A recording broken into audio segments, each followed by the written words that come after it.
وراثت انبیاء کی مال نہیں ہوتا. اے اللہ ایسا بیٹا عطا فرما جو ہمارے علموں کا وارث بن جائے. میں اور آپ دعائیں مانگتے ہیں مولا بیٹا عطا فرما جو ہماری جائیداد کا وارث بنے, میری نسل کہیں ختم نہ ہو جائے. مولا ایسا بیٹا عطا فرما جو میری وراثت اور میرے مال کا وارث بنے. لیکن انبیاء علیہ السلام دنیا کے لیے اپنا بیٹا نہیں مانگ رہے. اگر وہ بیٹا مانگتے ہیں تو اللہ ایسا بیٹا عطا فرما کہ جو میرا یعنی میں زکریا علیہ السلام کے علموں کا وارث بنے اور آل یعقوب کے علموں کا وارث بن جائے. اور پھر اللہ نے فرمایا کہ یا زکریا انا نبشرک بغلام اسمہ یحییٰ لم نجعل له من قبل سمیا, کہ اے زکریا علیہ السلام ہم آپ کو خوشخبری دیتے ہیں ایک لڑکے کی جس کا نام بھی خود رکھ دیا آسمانوں پر, اور وہ نام ہے یحییٰ. لم نجعل له من قبل سمیا, اس سے پہلے یحییٰ نام کا کوئی بھی لڑکا نہیں تھا. تو اولاد یہ بہت بڑی نعمت ہے. اور پھر اولاد کے ساتھ اگر اولاد کی تربیت ہو جائے, اگر اولاد کی تربیت ہو جائے, اگر نیک اولاد ہو, اگر صالح اولاد اللہ آپ کو عطا فرما دیں, یہ تو نور علی نور ہے. آج ہمارے معاشرے میں جس چیز میں اور جس چیز کو چیلنج سمجھا جاتا ہے اور وہ یہی ہے کہ اولاد کی تربیت کس طرح کی جائے. ہر آدمی پریشان ہے. جس گھر کی کہانی دیکھیے وہ یہی ہے کہ اولاد نافرمان ہو رہی ہے, بچے کی تربیت نہیں ہو رہی, بچوں کی تربیت نہیں ہو رہی, بچیوں کی تربیت نہیں ہو رہی, بچوں کے سینوں میں دین کی محبت نہیں ہے. بھائیوں کبھی غور کیا ہے کہ اولاد کے اندر دین کی محبت کیوں نہیں ہے؟ بچوں کے اندر دین کی محبت کیوں نہیں ہے؟ اس لیے کہ ہم نے ان کے سینوں کے اندر محبت ڈالی کب ہے. ہم نے صرف دین یہ سمجھ لیا کہ بچے کو مسجد بھیج دیا اور 3 دفعہ قرآن مجید پڑھا دیا, اس کے بعد جاؤ بھائی تم نے جنت کا سرٹیفکیٹ لے لیا, اب تمہیں مسجد میں داخل ہونے کی ضرورت نہیں. یہ ایک کامن نوشن ہمارے معاشرے میں. اور ہم نے دیکھا کہ بچہ 3 دفعہ قرآن ختم کرتا ہے, باپ آ جاتا ہے کہتا ہے تیرا بارے مکا چھوڑے انہوں چھوڑ دے. یہ ہمارا ٹرینڈ بنا ہوا ہے. ہم نے مسجدوں کے ساتھ بچوں کو اٹیچ کیا کب ہے؟ اور پھر الامان الحفیظ اپنے گھروں کا ماحول دیکھ لیجئے. گھروں کا ماحول, ماں نے اپنے سر پہ دوپٹہ لیا ہے, بیٹی کے سر پہ دوپٹہ نہیں ہے. عورت کی عزت اس کا دوپٹہ ہے. ماں 5 وقت کی نمازی, بیٹی نماز نہیں پڑھتی. ماں قرآن مجید تلاوت کرتی ہے, بیٹی قرآن کو ہاتھ نہیں لگاتی. باپ 5 وقت کا نمازی ہے, لیکن اس طرف توجہ نہیں ہے کہ میں تو نماز پڑھ رہا ہوں, اپنی آنکھوں کے سامنے دیکھتا ہوں کہ میری اولاد نماز نہیں پڑھتی, آنکھوں پہ پٹی بند کر کے بیٹھ گیا ہوں گھر میں. اور ہم نے یہ سمجھ لیا کہ صرف اتنا کہہ دینا کافی ہے, پترا نماز کا ٹائم ہوئے نماز پڑھ لو. یا ایھا الذین آمنوا قوا انفسکم واہلیکم نارا وقودها الناس والحجارة عليها ملائكة غلاظ شداد لا يعصون الله ما أمرهم ويفعلون ما يؤمرون. اللہ فرماتے ہیں کہ اے ایمان والو اپنے آپ کو جہنم کی آگ سے بچاؤ. مومن کی, مسلمان کی سب سے پہلی ذمہ داری یہ ہے کہ وہ اپنے آپ کو جہنم کی آگ سے بچائے. اور جب اپنے آپ کو اس رستے کا راہی بنائے گا تو اللہ نے اس کو اگر باپ بنایا ہے تو باپ ہونے کی حیثیت سے وہ اپنے بچوں کو جہنم کی آگ سے محفوظ کرے گا. اگر ماں ہے تو ماں کی کندھوں پہ یہ ذمہ داری ہے کہ وہ اپنے بچوں کو جہاں اپنے آپ کو جو نارے جہنم سے بچا رہی ہے، اپنے بچوں کو بھی نارے جہنم سے محفوظ کرے. یہ اس کی ذمہ داری ہے. اور مفسرین نے لکھا ہے کہ جس طرح تم دنیا کی آگ سے اپنے بچوں کو بچاتے ہو، اگر تمہارا بچہ دنیا کی آگ کی طرف بھاگتا ہے تو تم کھینچ کے اسے واپس لاتے ہو. اسی طرح تمہاری یہ ذمہ داری ہے، اگر تمہارا بچہ تمہاری بچی گناہ کے رستے اور جہنم کی آگ کی طرف جا رہی ہے، صبح شام اس طرف جا رہی ہے، تمہاری جتنی وہ گناہ کی تقرو کر رہی ہیں اس سے زیادہ تمہاری تقرو ہونی چاہیے کہ تمہاری اولاد جہنم کی آگ سے بچے اور انہیں نارے جہنم سے کھینچ کے واپس لائے. یہ تمہاری ذمہ داری بنتی ہے. اللہ نے سورہ فرقان کے اندر نیک لوگوں کی صفات کو بیان کیا اور ان کی ایک دعا کو بھی نقل فرمایا، ربنا هب لنا من ازواجنا وذرياتنا قرۃ اعین واجعلنا للمتقین اماما. وہ نیک لوگ ہاتھ اٹھا کر اللہ کے دربار میں دعائیں کرتے ہیں، مولا ہماری اولاد کو اور ہماری بیویوں کو ہماری آنکھوں کی ٹھنڈک بنا اور ہمیں نیکوکاروں اور متقیوں اور پرہیزگاروں کا امام بنا. یہ آنکھوں کی ٹھنڈک، بیٹے کے پاس مرسڈیز ہو تو آنکھوں میں ٹھنڈک نہیں آتی، بیٹے کے پاس بینک بیلنس ہو تو دل میں ٹھنڈک نہیں آتی. لیکن ٹھنڈک تب پیدا ہوتی ہے جب بیٹے کو دیکھو کہ وہ قرآن مجید کا علم حاصل کر رہا ہے، بیٹے کو بیان کرتے ہوئے دیکھو، اللہ کا قرآن، اللہ کے قرآن کی تفسیر بیان کرتے ہوئے دیکھو، تو اس کا دل باغ کا باغ ہو جاتا ہے، ماں کا دل باغ ہو جاتا ہے. بیٹے کو نماز پڑھتے ہوئے ماں باپ دیکھتے ہیں، ان کے دل میں ٹھنڈک پیدا ہوتی ہے، ان کی آنکھیں ٹھنڈی ہو جاتی ہیں. اور یہ آدمی متقیوں کا امام کیسے بنے گا؟ مفسرین نے لکھا ہے کہ یہ دعا تو کر رہا ہے، مولا مجھے متقیوں کا امام بنا. جب اس کے بچے ان کی تربیت صحیح کرے گا، اس کا بچہ پرہیزگار ہوگا، اس کی بیٹی پرہیزگار ہوگی، نیک ہوگی، صالح ہوگی، تو چونکہ یہ ان کا باپ ہے تو وہ نیک ہوں گے. اللہ رب العزت چونکہ یہ ان کا سردار بھی ہے، ان کا امام بھی ہے، ان کا باپ بھی ہے، اللہ رب العزت ان نیکوکاروں کا امام اسے بنا دیں گے. وَجَعَلْنَا لِلْمُتَّقِينَ إِمَامًا. اللہ اکبر. میرے بھائیوں، یہ زخمی دل کی باتیں ہیں. ہم اپنی اولاد کی تربیت سے بالکل غافل ہیں. ہمیں کوئی پتہ نہیں ہے کہ ہمارا بچہ کیا کر رہا ہے. الا کلکم راع وکلکم مسئول عن رعیتہ. ہر آدمی تم میں سے ذمہ دار ہے. یہ چند روزہ زندگی میں اور آپ نے اس دنیا سے کوچ کرنا ہے، میں اور آپ نے قبر کی پاتال میں اترنا ہے. اس جوانی سے نکل کر ایک اور وقت آنے والا ہے کہ جب ہم قبر کے بالکل قریب ہوں گے. اور کئی تو ایسے ہیں کہ جوانی میں کہ انتقال کر گئے. لیکن یاد رکھیے، اللہ کے سامنے کھڑا ہو کر اس چیز کا جواب دینا پڑے گا. ہماری تربیت کا عالم تو یہ ہے کہ میں قسمیہ یہ بات کہہ سکتا ہوں اور میں ایسے لوگوں کو جانتا ہوں. وہ میرے پاس کیسز آئی ہیں کہ ماں باپ آنکھیں بند کر کر بیٹھے ہیں، بیٹی بغیر نکاح کے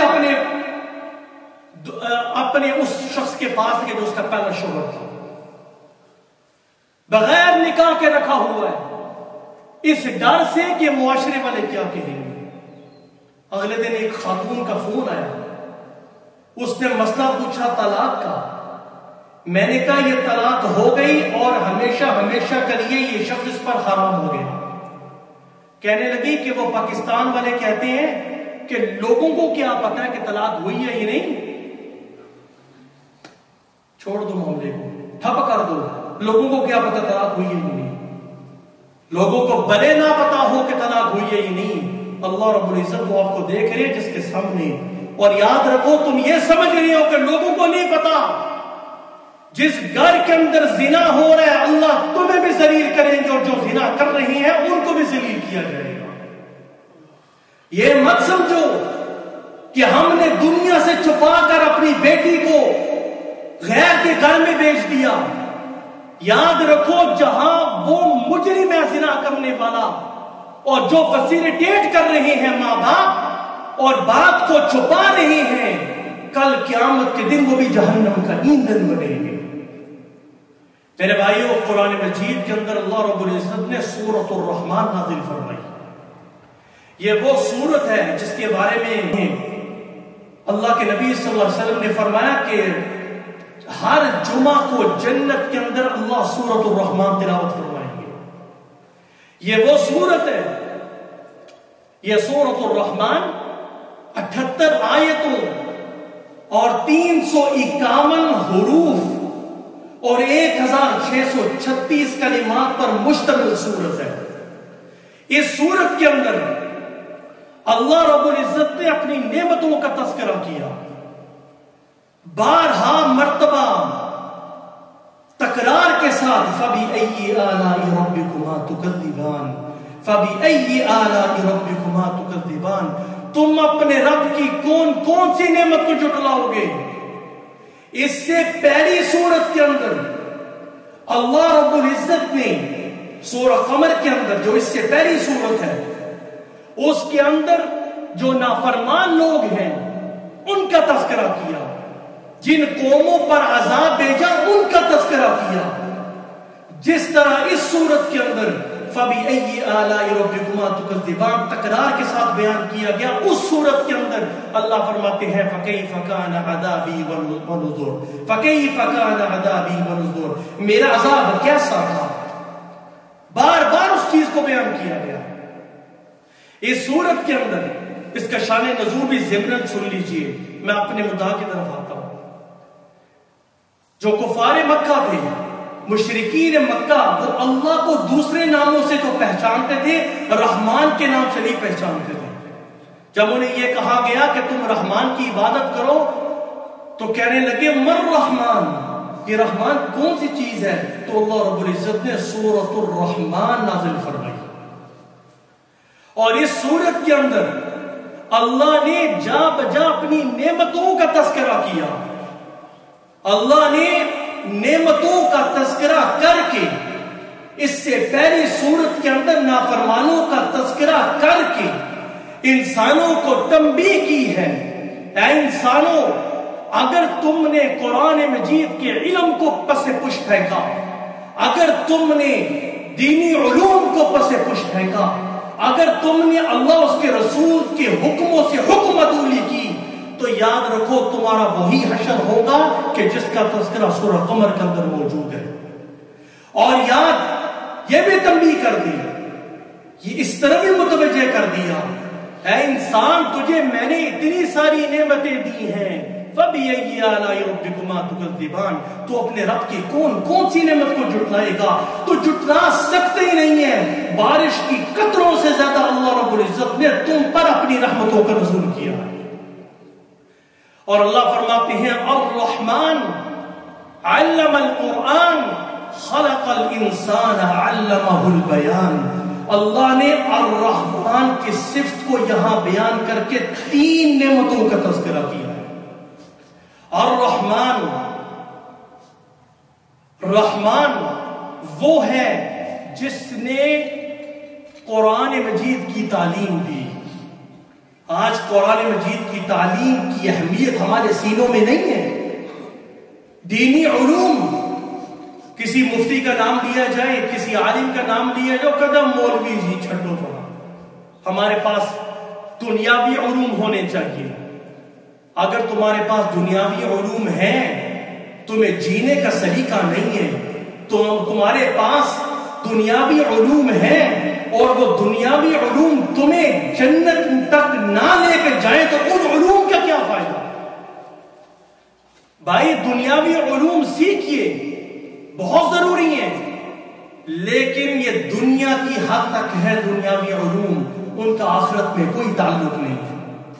اگر آپ ایک اچھا انسان بننا چاہتے ہیں، اگر آپ ایک اچھا مسلمان بننا چاہتے ہیں، تو آپ کو قرآن مجید کے مطابق اپنی زندگی پسند کرنی پڑے گی اور اس کے علوم کو حاصل کرنا پڑے گا۔ میں یہ نہیں کہہ رہا بھائی ہر آدمی مولوی بن جائے، ہر آدمی عالم بن جائے، ہر آدمی، بھائی اتنا علم تو سیکھو کہ آپ کو جینے کا سلیقہ آ جائے، آپ کو پتہ چلے کہ حلال کیا ہے، حرام کیا ہے، کن چیزوں سے میرا نکاح ہو جائے گا، کن چیزوں سے طلاق ہو جاتی ہے۔ میں ایسے لوگوں کو جانتا ہوں جنہوں نے طلاق دے دی ہے اور ان کو یہ بھی نہیں پتا کہ ان الفاظ سے طلاق ہو جاتی ہے، وہ اپنی طرف سے یہ سمجھ رہے ہیں کہ طلاق ہوئی نہیں ہے۔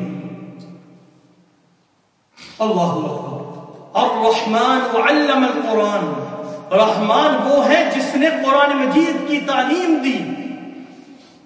اللہ نے اس کے بعد بہت ساری نعمتوں کو بیان فرمایا، لیکن سب سے پہلے اللہ نے قرآن مجید کی نعمت کو بیان کیا، اس طرف اشارہ کر دیا کہ یاد رکھو دنیا کی جتنی بھی نعمتیں ہیں وہ تمہارے لیے رحمت تب بن سکتی ہیں جب تم ان نعمتوں کو قرآن مجید کے حکموں کے مطابق استعمال کرو گے۔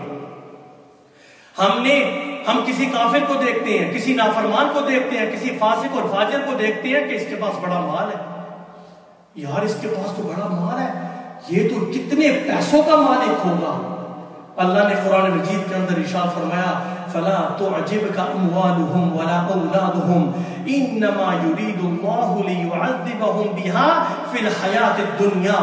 لوگوں، کافروں کے مال اور ان کی اولادیں تمہیں تعجب میں نہ ڈالیں، اس لیے کہ اللہ نے ان کو جتنا مال دیا ہے اس لیے دیا ہے تاکہ وہ اس مال کے ذریعے دنیا کے اندر بھی انہیں عذاب دے اور آخرت کے اندر بھی انہیں عذاب دے۔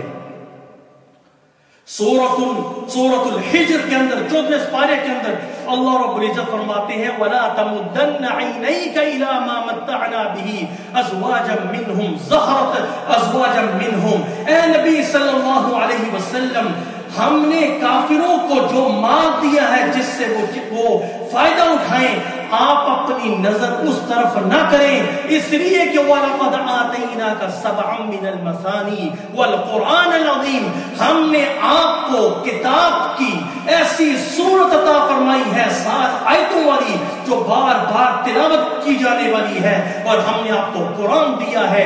ہمیں یہ میسج دیا جا رہا ہے اے مسلمانوں، اگر تمہارے سینوں کو اللہ نے قرآن کے علوم سے منور کیا ہے، اے انسانوں اگر اللہ نے تمہیں ایسی زندگی عطا فرمائی ہے جو قرآن مجید کے حکموں کے مطابق ہے، تمہیں اپنے آپ کو کائنات کا بہترین اور کائنات کا امیر ترین انسان تصور کرنا چاہیے۔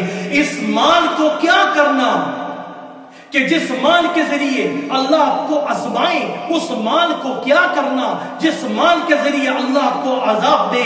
دوسرے مقام پہ اللہ فرماتے ہیں وَلَا تَمُدَّنَّ عَيْنَيْكَ إِلَىٰ مَا مَتَّعْنَا بِهِ أَزْوَاجًا مِّنْهُمْ زَهْرَةَ الْحَيَاةِ الدُّنْيَا لِنَفْتِنَهُمْ فِيهِ۔ ان کافروں کو جو مال دیا گیا ہے اس لیے دیا گیا ہے تاکہ ان کو فتنے کے اندر مبتلا کیا جائے۔ نعمت وہ اچھی لوگوں، نعمت وہ بہترین ہوتی ہے جو ایمان کے ساتھ اللہ آپ کو عطا فرما دے، اعمال صالحہ کے ساتھ۔ یاد رکھیے اپنی زندگی ہر انسان دیکھ سکتا ہے، ہم نے ایسے بے شرموں کو بھی دیکھا ہے کہ جو میڈیا پر آ کر یوں کہتے ہیں صبح شام ناچتے ہیں، صبح شام ٹک ٹاک کے ذریعے لوگوں کو فحاشی کی طرف بلاتے ہیں۔ جب ان سے انٹرویو لیا جاتا ہے تو کہتے ہیں جی اللہ کا بڑا شکر ہے، مجھے تو کوئی جانتا نہیں تھا، میں تو بڑا مشہور ہو گیا، میں تو بڑی مشہور ہو چکی ہوں، ساری کائنات مجھے جانتی ہے، اس لیے کہ تم نے اپنی عزت کو گناہوں کے ذریعے کمایا ہے اور لوگوں کے اندر فحاشی تم پھیلا رہے ہو۔ اللہ رب العزت قرآن مجید کے اندر ارشاد فرماتے ہیں لِيَحْمِلُوا أَوْزَارَهُمْ كَامِلَةً يَوْمَ الْقِيَامَةِ وَمِنْ أَوْزَارِ الَّذِينَ يُضِلُّونَهُمْ بِغَيْرِ عِلْمٍ۔ یہ لوگ جو اللہ کی نافرمانی کرتے ہیں، دوسروں کو گمراہ کرتے ہیں، یہ خود بھی اپنے گناہوں کا بوجھ اٹھائیں گے نتیجتاً. اور کل قیامت کے دن جن لوگوں کو گمراہ کر رہے ہیں اپنی ویڈیوز کے ذریعے، اپنی گفتگو کے ذریعے، اپنے ایکشن کے ذریعے، یہ ان کا بھی بوجھ اٹھائیں گے. جہاں یہ خود جہنم میں جائیں گے ان کو بھی جہنم میں لے کے جائیں گے. اللہ اکبر. الرحمن علم القرآن، رحمان وہ ہے جس نے تمہیں قرآن کی تعلیم دی. آگے فرمایا خلق الانسان علمہ البیان، جس نے انسان کو پیدا کیا اور جس نے انسان کو قوت گویائی دی. یہاں ایک نقطہ بیان کرنا چاہتا ہوں، آپ کی توجہ کا منتظر ہوں. اس صورت کے اندر اللہ رب العزت نے قرآن مجید کے علم کو پہلے بیان فرمایا، اس کے بعد بیان فرمایا کہ خلق الانسان. اللہ نے قرآن مجید کی تعلیم کو پہلے بیان فرمایا اور انسان کی پیدائش کو بعد میں بیان فرمایا. حالانکہ انسان پیدا ہوگا تو وہ قرآن کی تعلیم حاصل کرے گا. تو اس کا جواب مفسرین نے یہ دیا ہے. اس کے اندر نقطہ یہ ہے، اللہ نے سورہ الرحمن کے اندر قرآن مجید کی تعلیم کو پہلے بیان فرمایا، انسان کی پیدائش کو بعد میں بیان فرمایا. اس طرح اشارہ کر دیا اے انسان، تیری زندگی کا مقصد یہ ہونا چاہیے کہ میں قرآن مجید کے مطابق اپنی زندگی گزاروں. اگر تمہاری زندگی قرآن کے حصول کے مطابق نہیں ہے، قرآن کی تعلیم کے مطابق نہیں ہے، تو تیری زندگی زندگی نہیں ہے، بلکہ وہ زندگی تمہارے لیے عذاب بنے گی. تو میرے بھائیوں، جو اصل مین ٹاپک تھا میرا، ایک لمبا ٹاپک ہے، ٹائم نہیں ہے کہ ہم اپنی اولادوں کو نار جہنم سے بچائیں، نار جہنم سے. آج میرا بچہ، میرے معاشرے کا نوجوان، ہماری بیٹی ماں کے پاس بیٹھنے کے لیے تیار نہیں ہے اپنے مسائل بیان کرنے کے لیے. وہ اپنی نجی محفل کے اندر دوستوں کے سامنے اپنے مسائل بیان کر سکتی ہے. بیٹا لوگوں کے سامنے، دوستوں کے سامنے مسئلے بیان کر سکتا ہے، لیکن باپ کے سامنے وہ مسئلہ بیان نہیں کر سکتا. کیوں نہیں کر سکتا؟ ہم نے اپنے بچوں کو وہ اعتماد اور کانفیڈنس ہی نہیں دیا کہ بیٹا اگر تمہیں کوئی مسئلہ ہو غیروں کے پاس جانے کے بجائے اپنے باپ کے دروازے پہ آؤ، میں تمہارے مسئلے کا حل بتاؤں گا. رسول اللہ صلی اللہ علیہ وسلم کے پاس ایک نوجوان آتا ہے. وہ نوجوان آ کے کیا کہتا ہے؟ بڑی محفل کے اندر صحابہ بیٹھے ہیں، میں اور آپ آج اس طرح کوئی ہم سے سوال کرے تو ہم سب ڈانٹا شروع کر دیں. بری کے اندر وہ ہمارے ایک ساتھی بتا رہے تھے کہ کوئی آدمی یہاں قرآن پڑھ رہا تھا، کوئی نماز پڑھ رہا تھا، وہ بیچارہ کوئی ڈرنک شخص تھا، کچھ شراب پی ہوئی تھی، وہ مسجد میں آ گیا. وہ سب جناب، وہ جتنے لوگ تھے اس نے ان سب کو گھیر لیا. Get out from here. Who are you? You drunk. یہ وہ اس کو باہر نکال دیا. وہ جگہ میں کتھا باڑا ہے اندر. بھائی اگر کوئی آدمی مسجد میں اس طرح آ گیا تو اس طرح کا ایٹیچیوڈ نہیں. 1400 سال پہلے آپ صلی اللہ علیہ وسلم کے پاس نوجوان آتا ہے اور سوال دیکھیے، اے اللہ کے رسول مجھے زنا کی اجازت دیجیے. وہ صحابہ غصے میں آ گئے، اس کو روکنے لگے. آپ نے فرمایا اسے چھوڑ دو نوجوان کو. بیٹے آ گیا ہو، کیا بات ہے؟ کہا کہ مجھے زنا کی اجازت دیجیے. اللہ کے رسول صلی اللہ علیہ وسلم نے فرمایا کہ اے نوجوان بتا، تیری ماں ہے، خالہ ہے، پھوپھی ہے، بہن ہے، بیٹی ہے؟ کہا جی ہاں. کہا بتا، اگر تیری ماں کے ساتھ زنا ہو، تیری پھوپھی کے ساتھ زنا ہو، تیری خالہ کے ساتھ زنا ہو تو کیا تجھے اچھا لگے گا؟